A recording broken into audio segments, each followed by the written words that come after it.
Mike Radich here, and I'm now joined on the phone by MMA veteran Justin Baesman. Justin, how are you?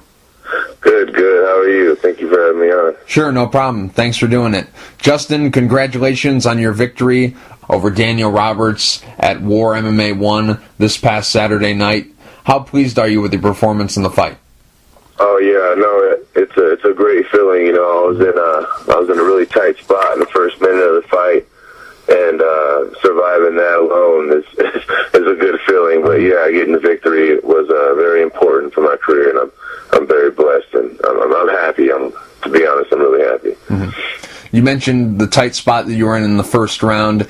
He was landing a lot of ground and pound. Then he switched it up and went to a Darce choke, and he had you in a lot of trouble there. What part were you more in danger? Was it the ground and pound or the submission attempt? Where were you in more danger of being finished?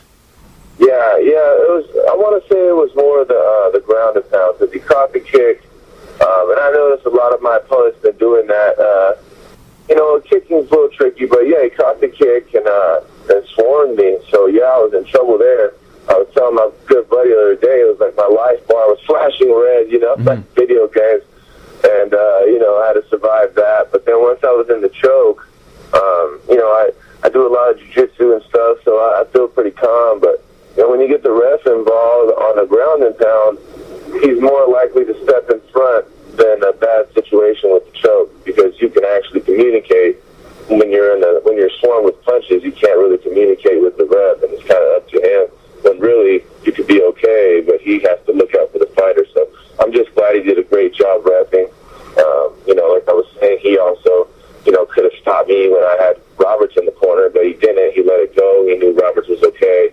He knew I was okay. That it turned out to be fight of the night. So it was great. Mm-hmm. Now, I'm just curious, what exactly was your game plan going into the fight, and how well do you think you executed it? My game plan, I had a great game plan, just like I had a game plan when I fought Tony Johnson, but they didn't happen at all. I didn't do it at all. It never works out that way. Right. I wanted to box Daniels.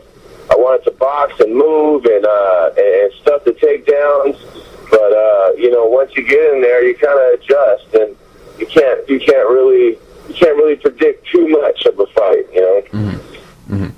Now, there were some people out there who scored the first round for Daniel Roberts, the second round for you, and then the third round for him. But there were also some people who scored the first two rounds for you and the third round for him. How did you score it?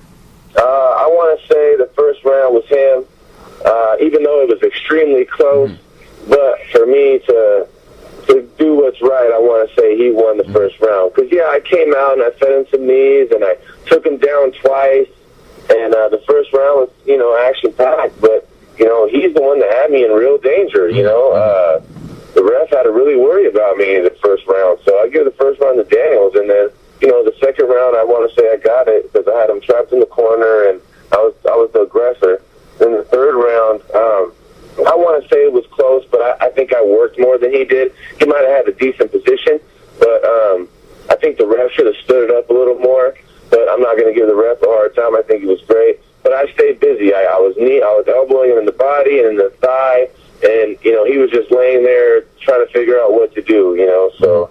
And I wasn't going to do anything crazy. I'm not, I like to scramble, but I'm not going to do some crazy scramble, panic type situation with a black belt and, with the guys that he had in his corner directing him. There was no way. I was just going to stay there and be smart about it. If he did something crazy and explode, then I would explode off of that. But there's no way I was going to set myself up for something in the last seconds of the fight, Mm-hmm. Now, just curious, is your corner telling you going into that third round you need to win this round to win the fight? Is that what they're saying to you? Or were they, some of those people who thought you did do enough in that first round to steal the first round at the end there, and then you won the second? Were they saying, hey, you need to win this third round to win the fight? Or were they saying, just don't do anything stupid, you're ahead? Yeah, it was kind of a little bit of both. They were saying, stay busy, make sure you get it, but also, be smart about it. And, Sean Sharkey is a great corner, a great coach. So, Matt, thanks to him, he kept me calm in there, and he keeps me focused, So So yeah, it was kind of both. We were kind of trying to come heavy, but then also, be smart about it and kind of go with the flow of things, because he was putting a lot of pressure on, and I like to think I'm a counter fighter. But things don't always go my way, but it did that night, so I'm thankful for that. Now, after the fight, you celebrated like you just won the lottery. You were very excited after that fight. Was this something where you were very confident that you had done enough to win the fight, or was this something where, hey, it was a close fight and I need to maybe celebrate a lot more to maybe kind of influence judges? Which one was it? Was it you were confident? Oh man, I don't know if you've seen my fight against Tony Johnson. It was a contender fight at Dragon House, and it's a pretty big fight. He's from AKA, and and went to the judges, and I was doing the same type of celebration dance, and I felt great. I've been to the judges 5 times in my career, and every single time I knew in my heart that I won. I knew no matter what. And one time I almost got robbed when I fought Max Griffin, and one of the judges really dropped it low, but it still wasn't enough. And then I knew in my heart then, too, if you ever watch some of my fights during the judges and when everybody's making a decision, I'm pounding on my chest and I'm screaming and I'm talking crap because I know that I won that fight. If I knew that I wouldn't, I'd be probably staring at the ground or looking over at somebody. But yeah, I knew every time, and I knew Saturday because I knew that I worked harder, and I know what the judges are looking at as well. So I try to judge it myself. But like I said, it was a really tough fight. We got fight of the night. Shout out to Daniel Roberts and his corner and camp, and that was a war. That was a war. So it was perfect. In your last 6 fights, 4 of your victories have come by split decision. Where does this one rank in terms of how close the fight was? Is this 1, 2, 3? Where does it rank? Yeah, I want to say number 1. This was so close that I would have been okay with the loss. It was that close. He's UFC veteran, so that showed a lot on my half to where I belong. But at the same time, I would have been happy either way. But yes, it was very, very close. One of the closest. Number 1 by far. Now that you've faced Daniel Roberts, tough guy, UFC veteran like you mentioned, is he the best guy that you fought? Because a lot of people thought going into this fight that this was a step up in competition for you, and he was going to be the best guy that you've faced to date. Is he the best guy you faced? Yeah, that was the biggest fight, biggest opponent, and yeah, he, look at his corner alone that he came out with. Definitely. Look where he's been, look what he's done. I mean, he blows a lot of people out of the water, and now beating him on rank 68 in the world, and that's an amazing feeling, On a more personal note, I was in the shower yesterday, and I just had this big-ass smile on my face. I'm like, yes, finally, 8 years in MMA, and finally something comes out of it, man, and I feel like it's really just taken off now, and, I have backgrounds in other arts and stuff, and it's been a life, but, MMA, it's finally coming around for me, and it's been a blessing. I'm very thankful. This is definitely the biggest win of your career, but is it the best performance of your career? No, I expected more from myself, actually. And, I was talking a little smack on a pre-fight interview, and I usually don't do that, but I felt so confident. I've trained so hard, and I know I have knockout power. I know I have finishing skills. I've been sharpening all my tools, and I felt so ready. And Daniel just brought it to me, man. I couldn't do what I wanted to do. In the second round, I got a good right hand. I threw some head kicks and stuff, but I really wanted to sink a head kick and shock everybody, And that's kind of what I always go for, It's nothing personal, but, I want to give the fans what they want, and I want to give the big shows what they want to see, and I want to do what it takes. And I'm learning more every day about exactly what that is, so I'm just doing the best I can. Now, we saw your post-fight celebration immediately after the fight. You were jumping around, very excited. Just curious, how did you celebrate after the fight? Like, when you went home or, went out after the fight, how did you celebrate, when you had left the arena?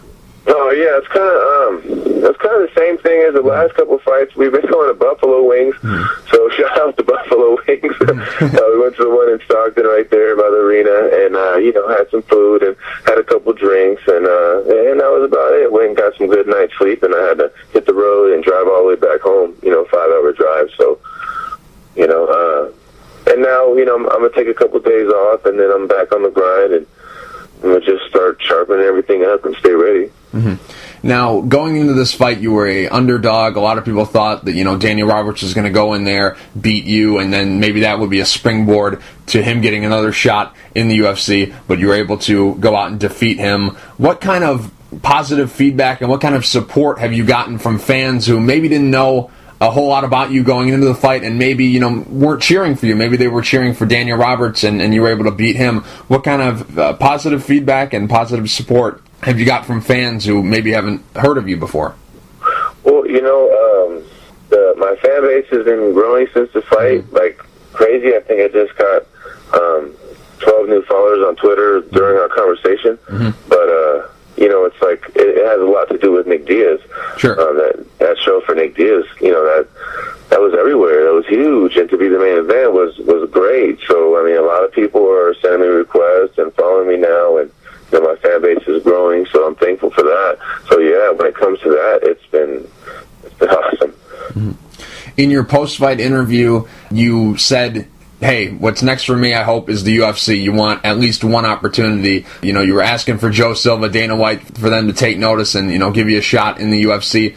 Do you think that's what's next for you? You just beat a UFC veteran who probably, if he beats you, he's probably getting a call. I think it's only fair that since you beat him, you should be the next guy to get that call. Do you think UFC is next for you? Well, those rumors about him leaving the UFC with an agreement to win 3 fights and he'll be back in, and I was his 3rd fight.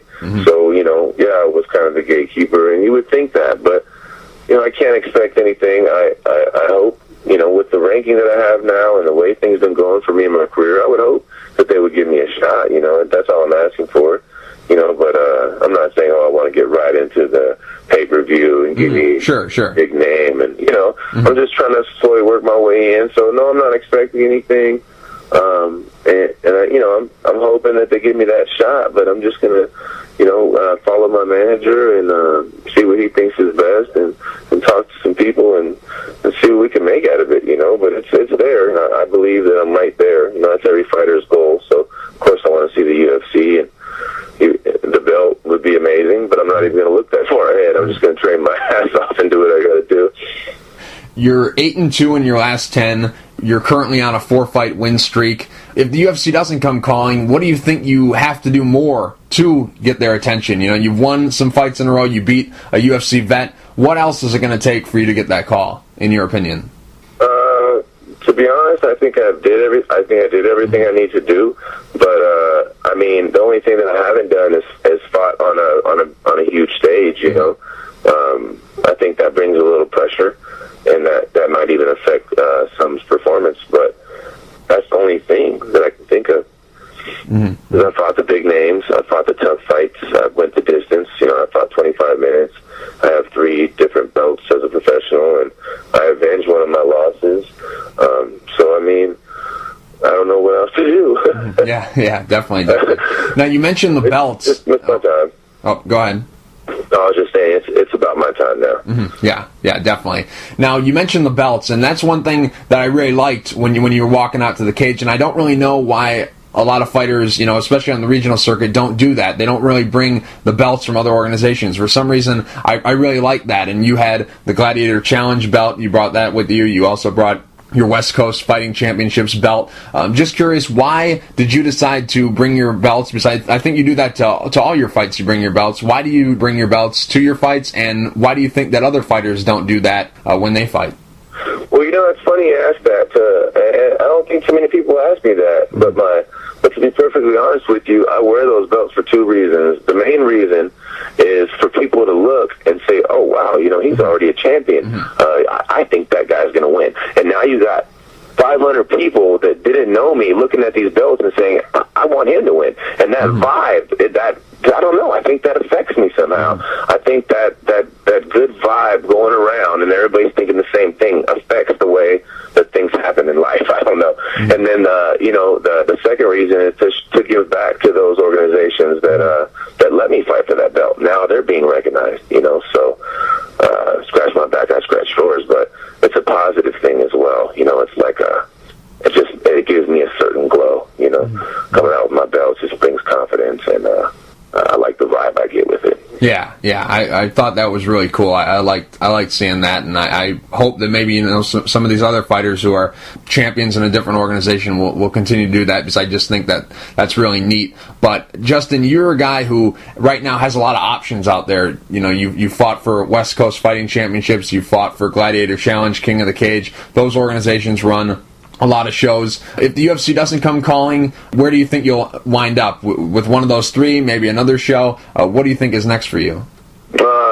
I just, I have my two daughters that I'm fighting for, and I'm trying to, I also have two jobs of my own, and I'm not hurting financially. I see. They'll be okay regardless, but I just want to have that extra cush for them and, make sure they have an extra nice life. So, some of it has to do with money, but at the same time, I just want to make a home at one of these organizations, bigger organizations, to where, I could spend the next 4 or 5 years making, decent money and putting on great shows for people, and so I can showcase my skills and do what I love to do, but at the same time, I'm 32 years old, my window's getting smaller, but I've been competing my whole life, and I don't see myself even slowing down anytime soon.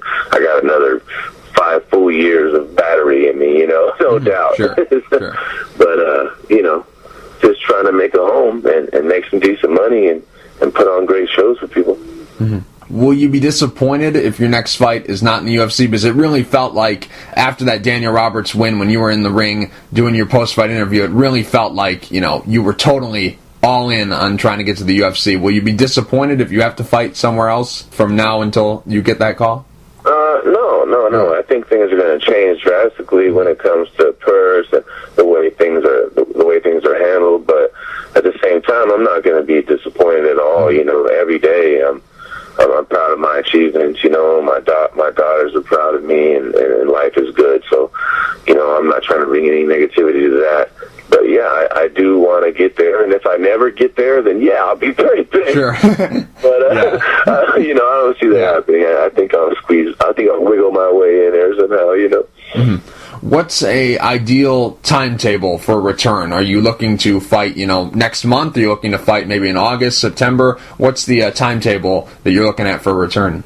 Oh, I fought 5 or 6 times in 1 year. Mm-hmm. And I love to keep it going, but to be honest with you, I could take a month and a half off. Sure. Body's beat up. I fought twice last month, and I just need a little break. Not to sound like a wimp, but damn.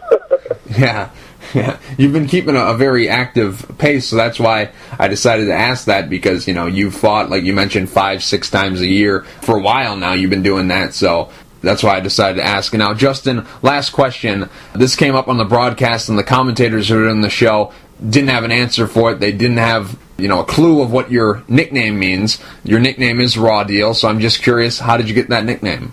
Oh, yeah, that's a really good question. That's when people ask, It's funny, my first coach, I'm sitting at his house, and he managed me as well, Rudy Valentine from Iron Horse Gym, and we were hanging out at his house, and I was looking through this old boxing book, and it goes way back when, and this one boxer, I think they used to go about, 30-something rounds, 40-something, I don't know, they went a lot longer than now, and he used to just beat everybody up and never get a scratch on his face. You see pictures, and the guy's like beat up, hanging out the ring, and he's smiling, jumping around, and his name was The Raw Deal, and I was like, hey, this is me right here. He's like, you can't name yourself. I said, bullshit, I just did. And, it comes from his old classic boxing book, man, but at the same time, the way my career's been going is guys are getting the Raw Deal with all these split decisions. Yeah. Yeah, that's interesting. So it's a double meaning now, Yeah, that's a good one. That's a good one. My manager's been trying to get me to change my name to the belt collector. He goes, you keep getting these belts, never going to have to change your name. That's Riley, price tag for 5150. He's a man right now. We've been blowing up, so shout out to him. Yeah, definitely. Justin, real quick before I let you go, do you have any sponsors you'd like to thank, and is there anything you'd like to say to the fans? Oh yeah, to my friends and family, I can't thank you guys enough. It's been a crazy road, and you guys have stuck with me the whole time, and I can't thank you enough for that. To my sponsors,